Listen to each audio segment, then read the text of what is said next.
Okay, I think we're live on YouTube.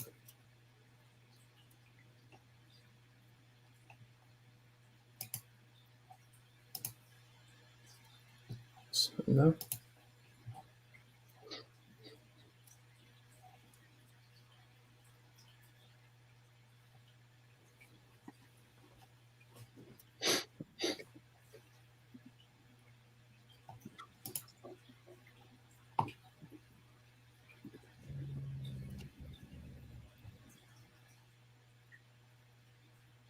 Okay, we're live. Bismillah ar-Rahman ar-Rahim.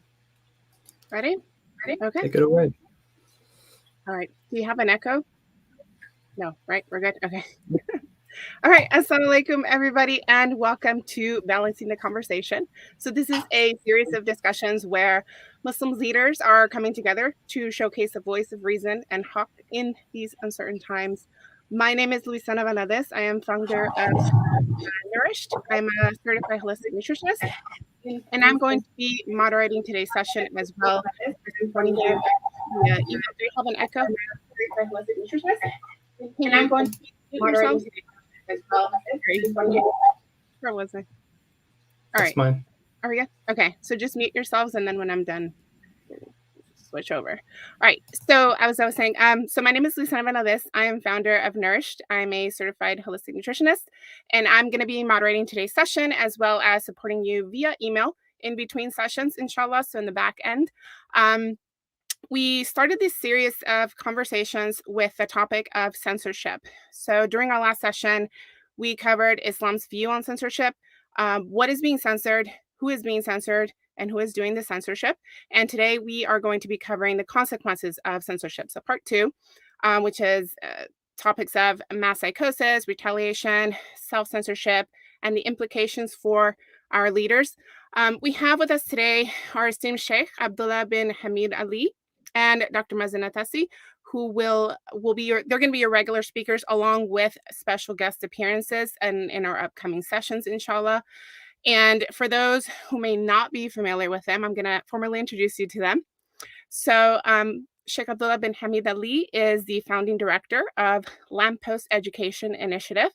He serves as an assistant professor in Islamic law and prophetic tradition at Zaytuna College in Berkeley, California since 2007. He holds a PhD in cultural and historical studies in religion and a master's in ethics and social theory from the Graduate Theological Union. And he obtained his Ijaza Ulia in Islamic law from the prestigious Al-Qarawiyyin University of Fez in Morocco in 2001, mashallah. And we also have Dr. Mazen Atassi. He is a doctor of naturopathic medicine, or Hikmah, and the founder of Forward to Health, a holistic wellness clinic and educational initiative. Now, Dr. Mazen practices vitalistic natural medicine, weaving together homeopathy, botanical medicine, hydrotherapy, and nutrition with a specialty in somatic trauma therapy. And he has recently joined a talented integrative team at the Cambridge Muslim College to develop the first holistic Islamic psychology diploma program in the world, mashallah. So before I ask my first question, I'd like to ask our Sheikh to start us off with a dua. بسم الله الرحمن الرحيم الحمد لله رب العالمين والصلاة والسلام على أشرف الأنبياء وسيد المرسلين نبينا محمد وعلى آله وصحبه أجمعين. اللهم لا سهل إلا ما جعلته سهلا وأنت تجعل الحزن إذا شئت سهلا. اللهم أعذنا من شرور أنفسنا وسيئات أعمالنا. اللهم أصلح لنا شأننا كله لا إله إلا أنت وصلى الله وسلم وبارك على سيدنا محمد وعلى آله وصحبه وسلم. بسم الله. All right. So I want to start off by asking both of you, what do you think is the main problem or the biggest consequences of censorship? Dr. Mazen, تفضل بسم الله. تفضل مشكورا. بسم الله الرحمن الرحيم الحمد لله رب العالمين صلى الله على سيدنا محمد وعلى آله وصحبه أجمعين. To begin, I think that in terms of censorship, what we have to be able to identify firstly is the Islamic tradition around discourse and dialogue. There has always been this really rich and engaging dialectic historically amongst the ulama and the hukama. and different thought leaders, perhaps in different parts of the Ummah, historically. And this has been the seedbed where so much of our very authentic contribution was able to emerge. There was, of course, rigorous debate. There was probably feisty and fiery opposition at times, but there was this stage where all sorts of people with a legitimate voice were able to voice their concerns, positions, and not be ostracized, black sheeped, censored, so forth. The idea is legitimate, and the idea of legitimate, and Dr. Abdullah can inshallah share more about this perhaps, is a moral legitimacy. It's not a legitimacy of the actual position. Is the person upright, as opposed to is their position right? Mm-hmm. Right? As long as people are coming sincerely with a type of faith-centricness to their concerns, I truly believe the Islamic perspective is to be able to allow all these voices to be heard. What we're finding, though, within our own ranks and within our own folds and beyond, is that there's a type of censorship that's totally unhealthy. Even in nature, you find that things, when they're diverse, they're healthier. A lush forest, with a diverse ecosystem of animals and plants and herbs and insects and fungi and bacteria and all of that, is supremely more complex and healthier and dynamic and life-giving than a field of monocropped GMO corn in the Midwest of America. These are huge. There's a huge discrepancy between those two. And we have to be able to allow for this rich discourse, right? Not a prepackaged conclusion and then a culture of just reaffirming that conclusion or a set of solutions or whatever. There's a type of slippery slope, even we can say, when there's a censorship happening, right? And of course, there's always people that are doing the censorship or paying for the censorship or creating the systems of censorship. And so everyone having an agenda innately is going to be creating censorship around their own wants, needs, desires, agendas, motivations, and so forth. So we have to be sophisticated enough, not naive, to be able to identify that there's always agendas at play, even when people seemingly seem sincere on the surface. And we have to be able to allow different voices in that can see different things from their own perspectives, their own insights. Allah gives different gifts to different people. There's different, specialists in different parts of our society that have expertise that can offer something advantageous to the Muslim polity. And we have to be able to allow that to happen. And if not, we're just monocropping the lush forest.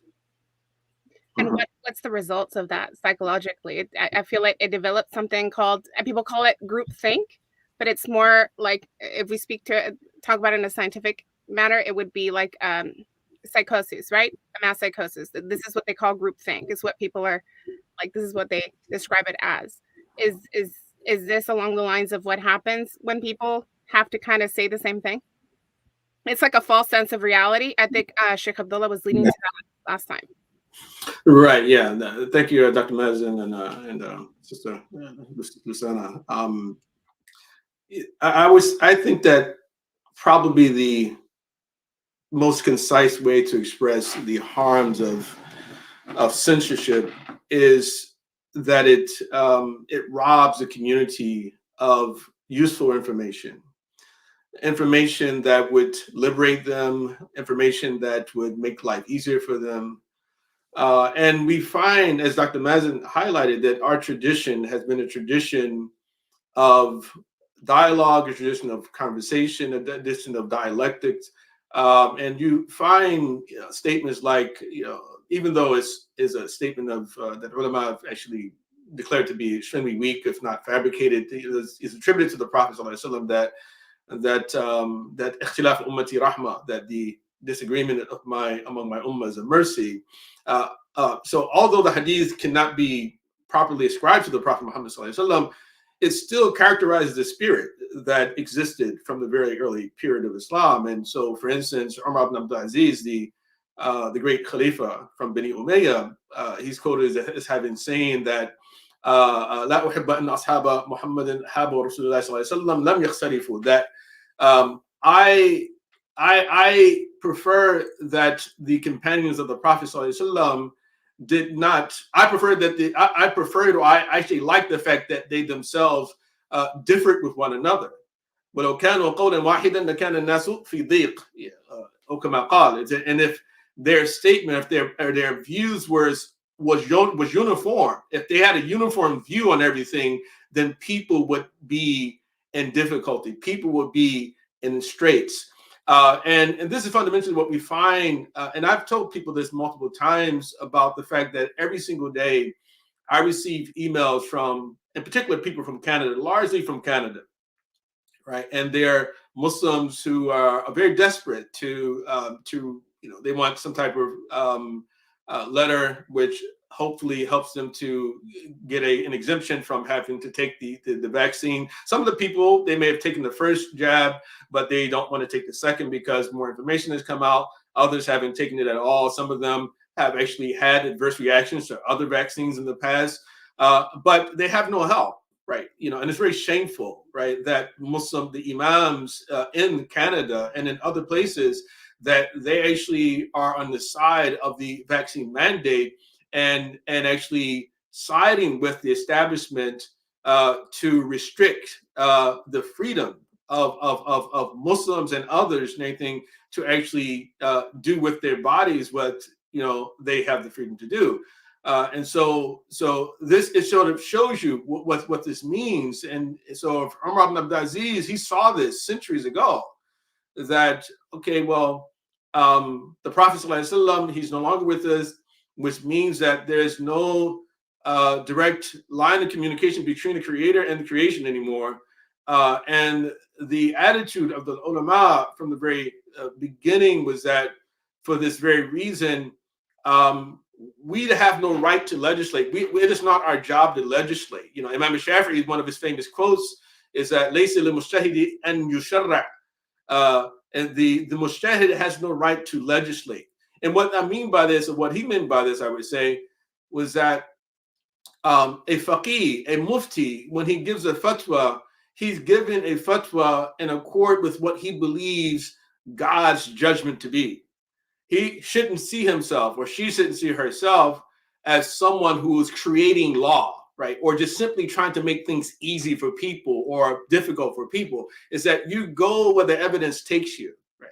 This is where you're supposed to go. You're supposed to go wherever the evidence takes you, and hopefully that will coincide with the divine judgment, the divine wisdom, right? So again, the greatest harm is that we be robbed of information that will help us to have more freedom, to help us to be more spiritually liberated, and in so many other ways. And so censorship is not the way to go.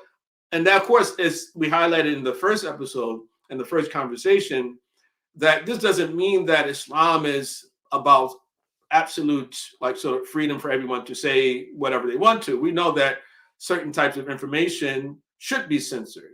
Everyone has boundaries, and children shouldn't be exposed to certain information. Immature people should be protected from other information. When people are addicted, say for instance, like have porn addictions or whatever, those type of things that, or someone's an alcoholic or whatever the thing may be, that for people to have limited access to certain types of information that are harmful to them, that Islam is in favor of that type of approach. However, when we're talking about judging between harmful and helpful information, right? When we decide that we're just going to only give people what the majority of the population inclines towards, and we're going to bar them from actually having access to the opinions and the views of the minority of the population, when those opinions actually may be more correct than the ones that are adopted by the majority, then this itself is a great disservice to humanity. Absolutely. Mhm. So what happens um, when people try? So people, there are people who generally they like to speak out. And what happens to people who speak out against the main narrative? What do they face? Um, if you can cite some examples, because both of you are involved, in communities heavily. What are you seeing when a person, uh, you know, goes against what we're seeing? Because going a little bit back to what we're talking about right now, even like on, I don't know if you guys know of the Fauci documentary that came out, right? Yeah. You can see in the reviews Mhm. that over 90%, at the time that I saw it anyway, over 90% of the people disliked it. And now what YouTube's doing is they're removing the dislike option. So then you think that most of the people like it, right? That's that Yeah. false sense of reality that Mhm. that we're seeing. What happens to people and regular communities, people like me, anybody else, and anybody has a business when they try to speak against the main narrative? Dr. Mazen, I'd like to give you an opportunity. I want to. Yes, Allah barik fik. I think that anytime you have some sort of censorship going on and you have people being subjugated to silence, into being peripheralized from the community, losing access to educational resources, to travel access. I mean, it's a slippery slope. And this is how every dystopian novel begins when we know this, right? It's this problem that emerges, whether it's staged and manufactured or not. And then there's this polarization that happens. And then you have people being roused through fear and through guilt in some way as well. And then ultimately with anger against the other group, who could be very well their neighbor or people in their family, which many people are facing now. This is textbook, right? We know this stuff. Even those three emotions, fear, shame, guilt, and anger, are the three main emotions. So rousing the people's passions in this way and using them against one another is, I mean, it's a clean job, it's just a clean operation on behalf of these people. What you're finding is people are feeling totally isolated and um, unknown to their societies and their families. I was talking with a group yesterday, like a private kind of collective, and everybody was resonating with this shared sentiment of, I don't know who my family is. My friends, I've had to somehow curate kind of my social life now and my social relationships, because in some way they've become really unhealthy, and very shaming or very blaming and very toxic in some way. And this is ultimately for me like the bottom line. It's like the loss of connectivity. We can talk about economic, financial, educational, travel, kind of the loss of those incentives, but at the end of the day, it's this family. It's a connection. It's a connectivity between father and son, brothers, cousins, uncles and their nephews and nieces. It's these types of dynamics that are going to be the last straw, and it's sad that we're actually, within only 20 months, they were able to basically undermine and override these totally, implicit, hardwired biological imperatives to connect and to love one another, and something that our tradition reinforces time and time again, talking about the healthy relationships, the relationship between people and their neighbors and their family, and Silat al-Rahim, and so forth. And there's an ethical, even fiqhi kind of injunction there. But it's totally being overridden for this manufactured issue, over this manufactured issue of vaccinations, of masking, of now giving children, the vaccine. Oh, you haven't given your children the vaccine. I don't want my 5-year-old around your 5-year-old. But our kids are healthy. It just becomes this unscientific and very irrational um, point of division. And that's what's breaking my heart and breaking many people's hearts now. It's something that is so unhealthy. right? And this is the type of transgenerational trauma we talk about in trauma work, transgenerational trauma, where you have people experiencing some sort of overwhelming event. There's changes and adaptations that happened within the person and in the society and the polity, and then you have these, habits or patterns that become reinforced and transmitted in time. And if in 20 months we were able to basically undermine the entire human, imperative to connect and love one another and support one another, even through diversity, even through difference of opinion, then it terrifies me, actually, to be honest with you, what the future is going to hold for our families, for our communities, if they've already gotten this far with no bloodshed, with not even making it law, just making recommendations on CNN, and everyone taking it like law, taking it like gospel, making it theological, and now dividing the community. Like, this is something so toxic. Right. It seemed to me like this. This has been decades in the making, if not longer than that, in my opinion. And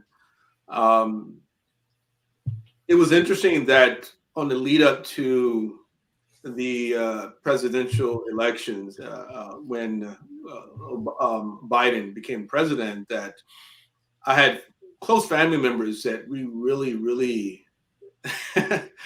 we really fell out, right? And I really was somewhat shocked at the level of venom expressed towards myself by certain members of my family, right? And we had never been at that point before, but it made me realize that this particular campaign has been extremely effective, right? And I think that we have to sort of take a view from space, right? Often we say sort of a view from 40,000 feet above the sky, up in the sky, from an airplane, but it's more like a view from space.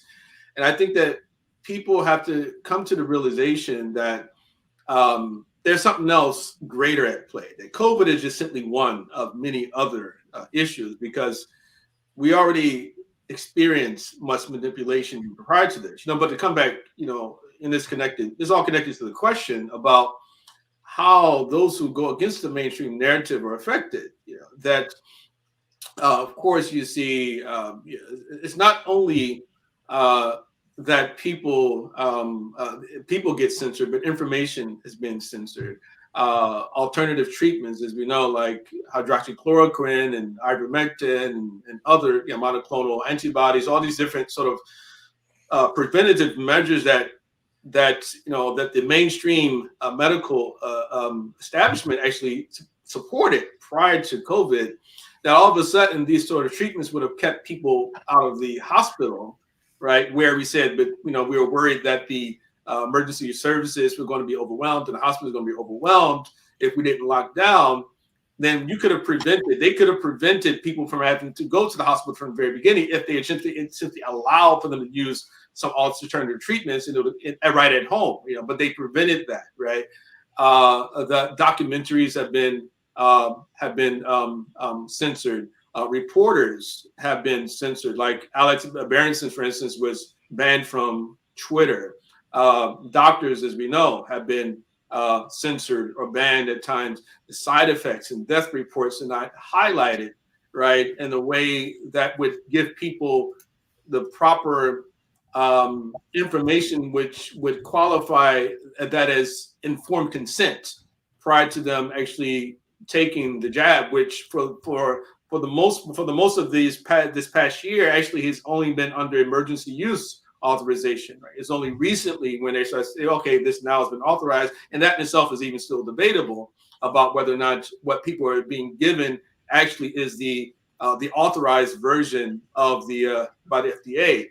What also has been censored are the protests that are happening all across the world, right? Europe, in many different countries, in Germany, Spain, France, you see parts of the UK, even parts of the US, and many different parts of the world. It's even the Muslim world sometimes. You find that there are some Muslims who are they're not having it anymore. That it's enough for them. I saw something happening in Morocco, and I was like, well, Moroccans are usually pretty chill, but some of they're getting tired of the lockdowns, and authors and scientists, Judy Mikovits, Mickey Willis, and their documentary. I mean, listen, if you can say conspiracy theory, whatever, but okay, just prove it, right? The web searches, like for instance, if you actually were to look up a lot of these information, that Google actually curates the information in such a way where you actually get the opposite thesis that you're looking for. Like you're gonna look up something about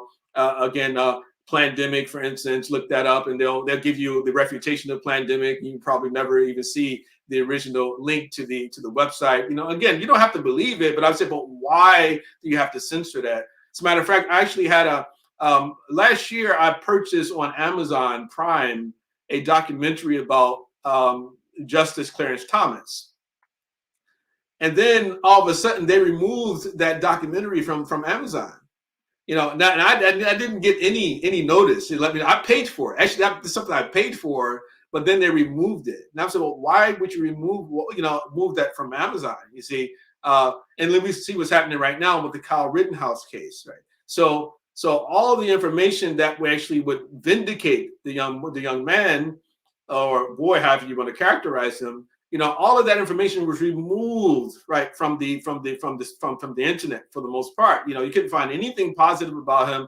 He tried to go out and try to defend himself or raise money for his personal defense, GoFundMe and all these other crowdsourcing operations. They did not allow him to do so. And the narrative has been young white supremacist goes to BLM rally and shoots up a bunch of people, kills them, and he's on trial now, right? And that's the narrative that people are working with. And people are not doing any research. They're discouraging people from research. So it's a big, major operation, right? Divide and conquer, right?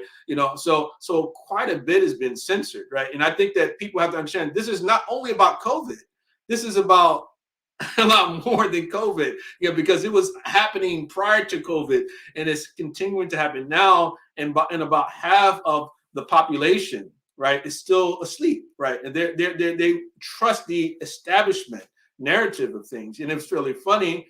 And here is that how maybe 3-4 years ago, I saw many Muslims who were totally against the billionaire class, right? We can't trust them. We have to do something about these billionaires. But now everybody actually is singing the praises, knowing it, and following the dictates of the billionaire class, right? So that's fundamentally what's happening. Everybody loves, of course, Bill Gates and Amazon, Jeff Bezos and Mark Zuckerberg, and people love them now. They're fact checking. Yeah, they're fact checking. They're helping us, right? So, wow. So this retaliation that we're seeing. So we're seeing doctors being deplatformed.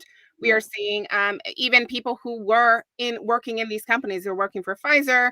They have, I don't want to mention names right on this video, but, people who work with them for decades and they're retired, they talk about it and they get labeled as quacks. They get labeled as anti-vaxxers. We have to question, where is this term anti-vax coming from? This term conspiracy theory, that's called propaganda. Yeah. And it's been planted. It was planted many years ago. If you trace it back, when did this specific phrase start to show up in our literature, in our news, etc.? So what happens then when people who usually have a platform, we have influencers, we have Muslim influencers, that maybe we're not talking about our sheikhs, we're not talking about our scholars, we're talking about people who have large influences. We have people who have hundreds and thousands of followers every day. What are they doing when they're seeing this retaliation? They're seeing so-and-so doctor deplatformed, so-and-so person deplatformed. You read their literature and in Wiki, they are anti-vax. What are they doing at this point when they see this retaliation? When who sees the retaliation? Sorry, the people or the doctors? Like influencers. So we're talking about the Muslim community. So there's a lot of us, we have businesses and whatnot. We're not talking about our leadership just yet. It's the people. So when people who have a place of leadership in a community, they're seeing this retaliation, what I'm seeing is that they self-censor. And so when they're self-censoring, what happens when they self-censor? What happens to our communities? Yeah, good question.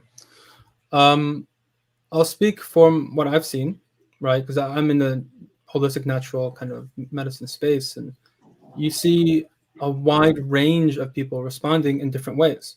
Some people keep speaking and eventually probably get shadow banned at the minimum. Like I'm currently shadow banned probably on all my platforms. I'm pretty sure I am. Or just totally shut down like Mercola. You see people that will be quiet and just post up random things that, here's a nice yoga, practice.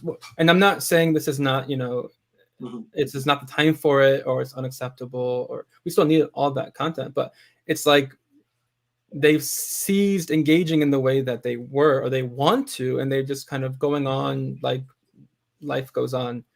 And you have those people. You have people that are actually now in line and playing the tune of, the mainstream narrative. And so I see, for example, naturopaths that will go against people that they went to school with, and had the same training with, many of which, are perhaps pro-vax in general. They're functional medicine type people, in the sense that they don't practice traditional naturopathy, for example. They don't have this idea of the vital force, and they don't have certain practices that are in line with traditional naturopathic or vitalistic philosophy, because all of that is kind of woo to the mainstream, right? It's just woo. And so I don't want to be woo. I'm kind of already in this space under threat. Forget COVID, even before this whole thing with natural medicine and the regulars are called, in the 19th century, the regulars were the allopaths. And then you had everybody else, right? You had the herbalist, you had the hydrotherapist, you had the naturopaths, turn of like about 1905 is when Benedict Lust founded naturopathy. You have chiropractic, you had osteopathy, you have all these certain traditions, right? Who all had a shared philosophy. And then you had the regulars. And the regulars, the AMA, the American Medical Association, actually was a response to the first medical association in America, which was the Homeopathic Medical Association. They organized first. And then as a response to them, and it was, they were very explicit in their mission statement in the mid-19th century about what they were about. We're opposing these quacks, these homeopaths that use hyperdilutions, and they use talking about the vital force and the whole totality of the human being. What are you guys talking about? We use mercury, calomel, we use opium, we use whatever we're using to suppress the symptoms. And so this narrative, this witch hunt, is as old as time. It goes back even before that in the States, back to the Greeks. The Greeks had these differences in medical philosophy, in Hippocrates versus Democritus. Hippocrates was a vitalist, and you had Democritus who believed in materialism. He was an atomist, and he didn't believe in the vital force. So this is as old as day. And so, doctors being called quacks, and there's a quackreport.com somewhere. It's about probably me eventually, and it's going to happen, right? And it's just, it's the old cancel culture. It's the original cancel culture. Right. And so it's just this is 2.0, 3.0, whatever it is now. Yeah. And it's happening. I have doctors that are being taught, and told by their, hospital administrators, and their licensing boards, getting emails. I'm sure you've all seen that. I had friends that were sent these emails like, you don't speak about anything that's COVID related, that's not in line with what Fauci says. Right. Otherwise, you risk losing your license. And you lose your license, you can't practice medicine in this country. At least the regulars can't, the allopaths can't. And so in some way, becomes a very divisive and very hairy situation for many people, even those that can see that there's something fishy going on from speaking. It becomes, and depending on people's own personality, some people tend to be more timid, more kind of holding back, even if they have strong beliefs. And then you have people that are just like totally, choleric and big personality people, and, speaking the truth regardless of the cost kind of people. And then there's a whole spectrum of people. The idea that I want to, and really my intent with this conversation, is to be able to speak to the silent majority of people who maybe are not, attacking us, if you will, and not on the side of the mainstream narrative, nor totally collapsed, but curious and on the fence and keeping an open ear, and they know something's fishy, but I'm not really sure, and no one's really speaking my language, and which is Islam maybe, or just reason, and not being hysterical about it and dramatic about it maybe. I don't know. But that's the kind of people that I want to speak to, because I know that just meeting people at the masjid in the past year, people reaching out to me in different capacities saying, I know something's wrong. I don't want to be say anything. I don't want to be an anti-vaxxer, but there's something going on. Can you clarify for me? Can you tell me can you help me understand your perspective? Like, yeah, sure, of course. This is what I want more people to do. Right. And so there is this polarization. I mean, a lot of it, we know this, like psychobiologically, we have this nervous system that protects us. We have these defense mechanisms. You have someone like this interpersonal neurobiologist named Dr. Dan Siegel, who came up with this idea of the triune. Well, he didn't come up with the triune brain, but he had the hand model of the triune brain. And I think it can be just nice to show this to people real quick. So in the hand model of the brain, you have the brainstem, which is like the reptilian kind of fight-flight system, autonomic nervous system, which is like right here, the brainstem. Imagine this is like the spine going down, right? The brainstem and the spine. And then you have my thumb here, which is the limbic system, which is the mammalian system. It's the emotive system. It's the bonding and belonging and identity and tribe and community system. It's the love and the intimacy and the oxytocin and the attachment system. It's that system.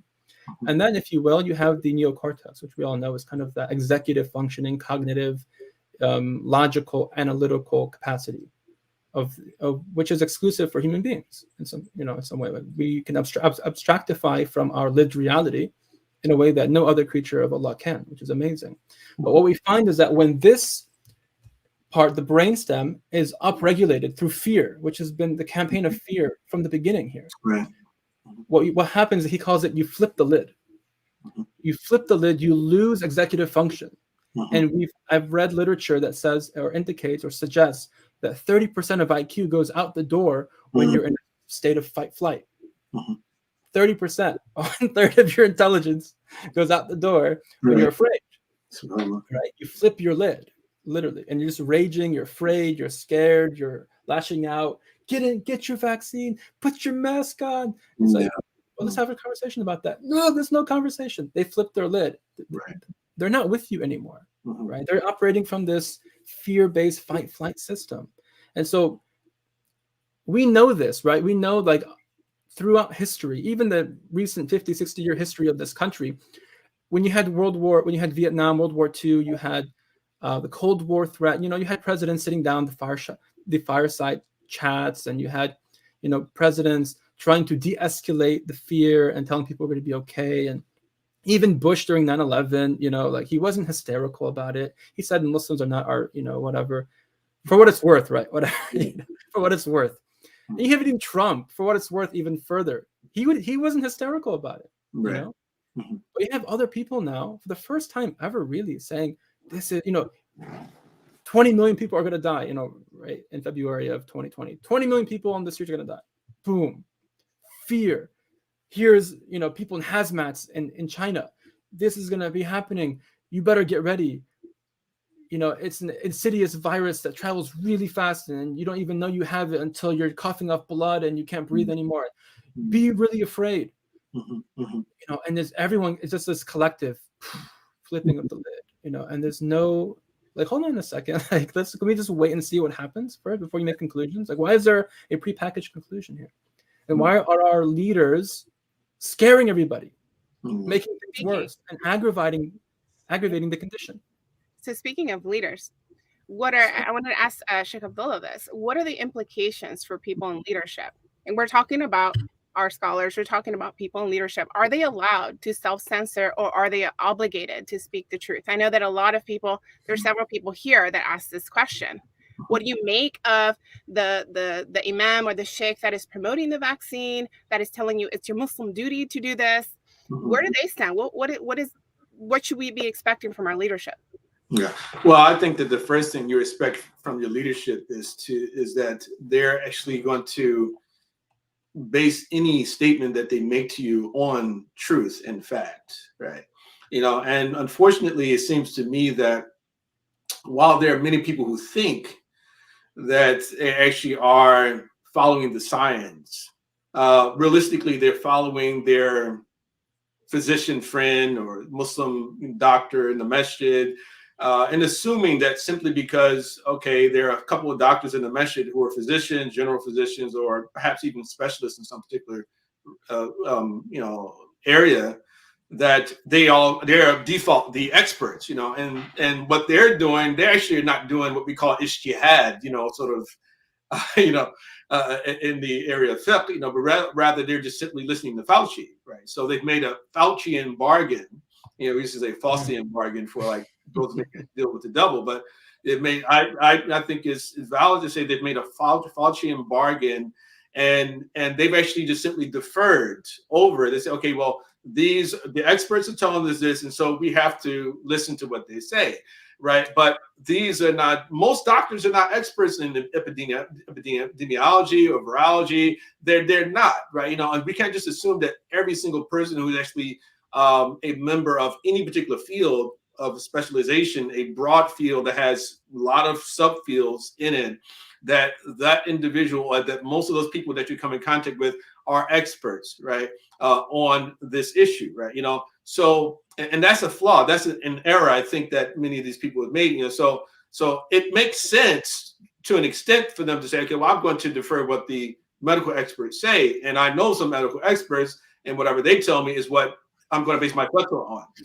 But that's not the way it's supposed to work. It's supposed to work whereas you try yourself also to try to understand some of the information as well, try to understand what exactly is happening on the ground, what's happening with respect to the science itself. Utilize the scientific method. Even if you're not an expert, everyone can employ the scientific method. You can be taught scientific method, right? And it's not very difficult. I mean, even, and this is something that's shared, that how do you know something is real? It's real because first and foremost, you experience it, you smell it, you touch it, you taste it, you hear it, you see it, that first and foremost, right? And then, of course we have logic, we have reason, right? And then you can put your trust on whatever expert information, comes to you after that. But don't assume that every single person who is associated with a particular field is an expert in the particular issue that is causing all of these problems that we see are happening right now. So there's an uncritical sort of allegiance and critical sort of acceptance of everything that we hear from someone we may know who happens to be a doctor. I think that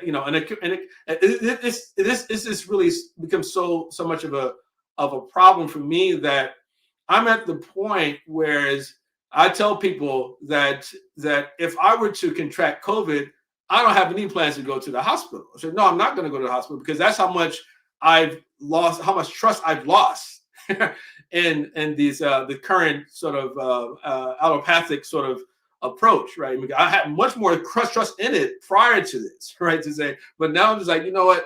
I really don't have much of any trust in this, And so someone asked me, he said, well, what if you what if you can't breathe? I said, hey, well, if I die, or at least I'll die with my family around me. If I go to the hospital, no telling what these people are going to be doing, and I'm not going to have any of my loved ones around me, right? And they actually might kill me because of malpractice. I don't trust it, right? You see, so and the doctors that I've spoken to, Muslim doctors that I've spoken to, when I've asked them questions like one doctor who actually was vaccinated, he received the Pfizer vaccine very early. And I asked him, I said, okay, well, do you know what your health condition is going to be like 5 years from now? And he said, no, I can't tell you. I said, okay. I said, and I asked him a second question. I said, well, so you want me to get this vaccine? Can you guarantee that I won't suffer any severe adverse reaction from this short or long term? He said, no, right? And almost every argument I present to him, he had to, he had to acknowledge, okay, yeah, you have some valid points, but this was not the particular points that he was willing to go public with. Right? So it's like his position, his mandate was convince me that Muslims should be in favor of mandating vaccination. I said, no. I'm not going for that. Right. I'm not going for that. You have to convince me that this is the right thing to do. And you haven't convinced me. You haven't persuaded me. You know, you can't just come to me and start talking about, hey, I'm an expert and I know Fauci, or I know this person and that person, and I trust them. No. I don't trust them. Right. And you have to convince me, persuade me that this is the right way to go. And this itself should become the basis of a fatwa, you know, that where I encourage the Muslim community to actually go out and mass vaccinate, right, or whatever. And then other problems, you know, and I'm sorry for going for so long. Other problems are like the Webster, they changed the definition of anti-vaxxer. Right, they changed the definition of herd immunity. The NIH had changed the name of gain of function. They actually changed the name of it. You're of gain of function, right? Why are you making all these changes, right? Ivermectin was listed with the WHO as among the essential medicine, but once it came out that people knew this and it was there, they changed their website, right? You know, so you have, why all these shenanigans? Why you don't give me more reason to distrust you? Right? You see, so these are among the reasons I would say that.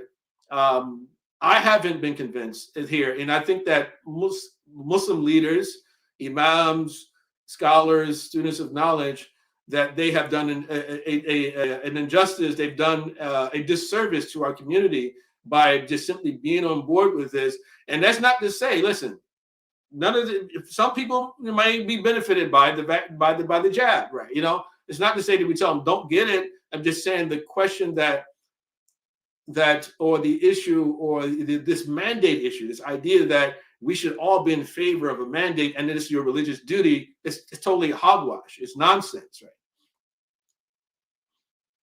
Wow. What are the I mean, there's so much we can go into. I mean, that's the biggest questions that I get all the time is, why isn't my sheikh saying anything? Why isn't my imam saying anything? Why are people that we kind of know, we know their stance based on, you know, the history of everything that they've taught, why are they not saying anything, even though we already know what their stance would be? Why are they not saying anything? Right. Well, I mean, I think some of it is that we're living cancel culture on steroids. Right? And I think that for some of those people whose positions we actually can pretty much guess what they would say about these things, I think that they've decided that the community, or many large percentages of the community, are not necessarily trying to hear what they have to say. They're not interested in what they have to say anymore because of what cancel culture has done to us. That we've embraced this crazy leftism, this woke culture, Me Too, and the gender stuff, and all these other things. We've really fully embraced this because we think we're in an alliance with the left, and that's what we've been promoting to the youth, right? It's like you see Muslims. We can't even deal with anything independent of political alliance, right? And I'm not talking about Muslims, and there are not many Muslims on the right, working with the right, and those actually Muslims who are working with the right, I see them, they're much more independent minded. They're not taking any marching orders from the right, but those who are working with the left are taking marching orders from the left. They're acting proxy. This is why you find so many Muslims, with this whole Rittenhouse case, and come back to that, is that Rittenhouse, white supremacist, racist, he had no right to do what he did, without knowing any of the facts, not watching any of the testimony, right? Not even hearing from the prosecution, which actually corroborated the claims of it being self-defense, right? So, but again, that's we hear something, and then we get stuck there. We don't hear the correction. We don't hear the new message. I've had Muslims come to my page and say things like that this is a pandemic of the unvaccinated. I'm just like, come on, man, that's like old propaganda from it's been like 5-6 months since we've got clarity on that one, right? But they're still stuck there. I mean, someone actually wrote an email to my employer trying to get me fired, and where it was like, well, I went to his Facebook page and he's discouraging people from getting the vaccine. And I'm just like, well, I've never told anybody not to get it. I just basically provided people with information to make an informed decision, right? But if people want to get it, they're gonna get it. I mean, I'm not going to get it. I don't have any plans to get it. But hey, this is information you need to put out there and let people make their own decision, not try to compel them to do something. And then that's the other things, like nobody's being forced to do anything. What are you talking about? No, nobody's being forced to do anything. They're threatening to take their jobs from them. They're threatening they're threatening them from being able to participate in communal life. You can't go to this restaurant or that restaurant. You can't go to the movie theater. You couldn't go to a sporting event. Yeah, what are you talking about? You're not being compelled. They're not being compelled. They're being compelled, right? It's really just really interesting and unfortunate just to see the state of the Muslim community in the West when it comes to this, this vaccination issue, this COVID issue, and also larger political issues. Wow, it's a sad state of affairs with that. Dr. Mazen, do you have any thoughts that you want to? We're kind of capping at an hour. Any last thoughts that you want to have to kind of wrap up the session? One of the mashayikh, may Allah bless him, a few months ago commented on what's happening today. And they asked him, what's this whole business with COVID and the vaccine and so forth? And he said, and it's a really short clip that was taken from a talk of his. And he said basically, and he quoted the verse of the Quran, يُرِيدُونَ لِيُطْفِئُوا نُورَ اللَّهِ بِأَفْوَاهِهِمْ وَاللَّهُ مُتِمُّ نُورِهِ وَلَوْ كَرِهَ الْكَافِرُونَ. And so he totally took it to the next level. It's not about science and this back and forth and this reductionist dialectic that people can get stuck in and polarized from. We have this idea that there's not the boogeyman for the Muslims, but there's like this really existential spiritual battle going on that we have to be aware of as Muslims. Like, we can't be sleeping to that. It's 2021, it's 15th century Hijri. Like, there's awliya al-shaytan. They have means. They're very intelligent. They've been working for a long time. Like, why are we not engaging that conversation? Because the Prophet sallallahu alaihi wasallam told us about the signs, told us about the Dajjal, told us about the signs and symptoms of that time of which he will appear. And we have to be able just to bring that foreground constantly and remind ourselves of the timeless reminder that is, this teaching. If we don't bring that in, maybe perhaps none of this makes sense. Because I think all of us here are operating on this assumption. And maybe other people are separating these things. So my encouragement for people, and many of the mashayikh, alhamdulillah, have been taking the past year or so teaching on the end times, eschatology. I know, Dr. Abdullah, you've done multiple khutbahs on the Dajjal and reminding people of these realities. This is something so important for us to be able to come back to time and time again. One of the features of the end of time is that we're not talking about it. So we have to talk about it. And when you talk about it, it contextualizes everything that's happening around you. So this is the common thread. I invite all the leaders who I trust are good, sincere, legitimate believers and sincere people of nasiha. Come back to what you know and begin to apply it to the context around you. And if you have blinders on from whatever sort, seek to remove them, right? Many of these blinders are internal psychological blinders. Many of us become very comfortable with the way that things are. I know that's the case for me. I know for a fact that's true. And I work for a living in helping people see beyond these self-limiting beliefs and these strategies that we employ consciously, usually more than unconsciously rather than consciously, to stay safe and secure and comfortable and appeasing to whatever is, around us. You have that inner drive. We all do. And you have to be able to confront that. And your ilm won't save you there. Even your ibadah won't, possibly can. I'm not making a claim there, but it doesn't have to necessarily save you with that. People can still suffer with their nufus and their inner turmoils. And so we have to be able to come back to both of those things. One, the need for inner work, and two, the eschatological framework, which is the fourth wing of the deen. Right. The lost fourth kind of dimension of Hadith Jibreel alayhi salam. So we have to be able to come back to that. And it's an amana in some point for you to do that and for us to do that, all of us. But the leadership especially, there's a special type of amana there. Right. And we rely on you because you are the leaders. Yeah. You have a responsibility. I mentioned this maybe last time, I'm not sure, but I've been using it. People talk about Ertugrul and cosplay Ertugrul and get the Kayi hat and get the ring, the archer ring, and get all this stuff. But when the moral imperative of our time, the moral stage for championing justice and truth and discernment appears, we'll just wear the cool little hat and sit on Netflix and binge watch and hurrah, hurrah, Ertugrul, and not actually confront our own inner Ertugrul, if you will. Right, yeah. Well, I would add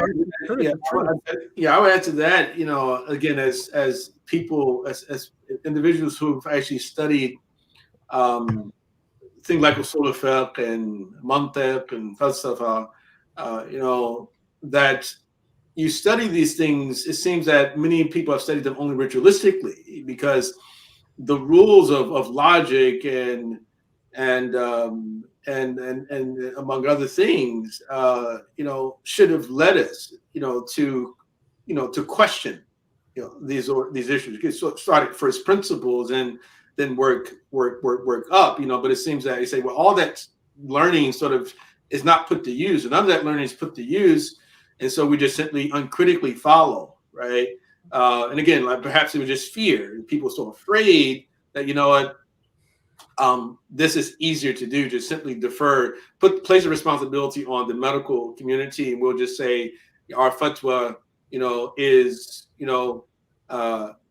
this, right? But it's informed by, realistically the medical community or the individuals that we know who actually be a part of that community. But yeah, I totally agree. Dr. Mazin. It's justice and truth are very uncomfortable in their nature, right? So if you're going to go face them, like people you were talking about, it's like, if you really look at a story, even though the majority of that was fictional, you look at a story, this man was in constant discomfort, constantly being stretched, constantly in conflict. It's not a place where you can just hide behind your computer and do nothing about it. It's not comfortable to face the truth. It's not comfortable to face backlash. But if we were all in numbers in unison doing the same thing, how different would our reality be right now, as a community, So with that, I kind of want to wrap up for just kind of talk to you a little bit about what to expect next week. So next week, inshallah, we are going to have a guest speaker, alhamdulillah, and we are going to be jumping into the topic of the pandemic. Same time next Sunday, inshallah, so 11 a.m. at Pacific Standard Time, and that is 2 p.m. Eastern Standard Time. And just let me make sure. Oh, yes, and please do sign up. We have a little banner at the bottom of the screen that you can see. Go to www.balancingtheconversation.com and register. I will be sending you reminders there, and right now you're going to get, some of you already emailed me to say, are we going to get a replay? I will send you the replay. The replay is going to be on Dr. Mazin's page. It's going to be everywhere, but I will send you the links there. And if you have any questions for me, you just hit reply to whatever email you get from me. It goes straight into my inbox. And I'm going to keep you anonymous, so don't worry if you have a question, a private question. I will bring it as long as it's within context of the conversation. And if it doesn't fit in, I will save your question and bring it into the correct session, inshallah. So stay tuned. Thank you so much for joining us today. Alhamdulillah, this was a great conversation. There is a lot of movement here and a lot of shares online, alhamdulillah. So definitely do share with your friends, those that feel isolated, that you know, they just need a place. I know that I was in that place last year as well as a professional. I felt like I couldn't say anything, but at the same time, something inside of me just drove me to, I got to do it, you know. And at that time when I did that, it was just a release, and people started to come forward, and it's just like a community thing, you know. If you say something, you don't have to be so confrontational, but at least let people know that you're there, right? Kind of get rid of this isolation and feeling like you can't talk. A lot of us are dealing with family issues because of this, you know, and we're alone. You know, as a convert of 16, almost 17 years, alhamdulillah, I faced that a long time ago. And it's always been just making a friend, just having one person, 2 people, 3 people in your circle is all you need. So be that person. You know, you don't have to grab a microphone and get on a camera, but be that person to reach out to somebody else. And Dr. Mazen has a nice little group that he created from his from a private thing that he has going on. So you might want to go into. You want to talk about it, Dr. Mazen? Kind of invite people in. Yeah, sure. Thank you. I called it the Vitality Village. You're welcome to go on my website, forwardtohealth.com/Vitality Village. You can read a little bit more about that and what we're trying to do. But basically, just wanted to create a space for people like-minded to come together to share stories, connect, share resources, and, you know, just attend to that underlying kind of real epidemic of loneliness that's really happening here, and disconnection and alienation from family and people of faith and stuff like that. And alhamdulillah, yesterday we had our first meeting. We met for 2 hours yesterday, and I think all future meetings will be on Saturdays midday around noon Central Time American. And inshallah, we intend to continue that and hopefully see what comes from that. And people are already talking about meeting up locally and having coffee and dinner and building little micro communities. And so that's just from one meeting already. So we're hoping, inshallah ta'ala, more will come. Ahlan wa sahlan. You can message myself or Luisana or anybody for the links for that if you don't know where to find that. Otherwise, alhamdulillah, thank you all for coming. Alhamdulillah. All right. Well, we will see you next week, inshallah. Inshallah. Assalamu alaikum, everybody. Assalamu alaikum. Jazakallah khairan. Assalamu alaikum wa rahmatullahi wa barakatuh.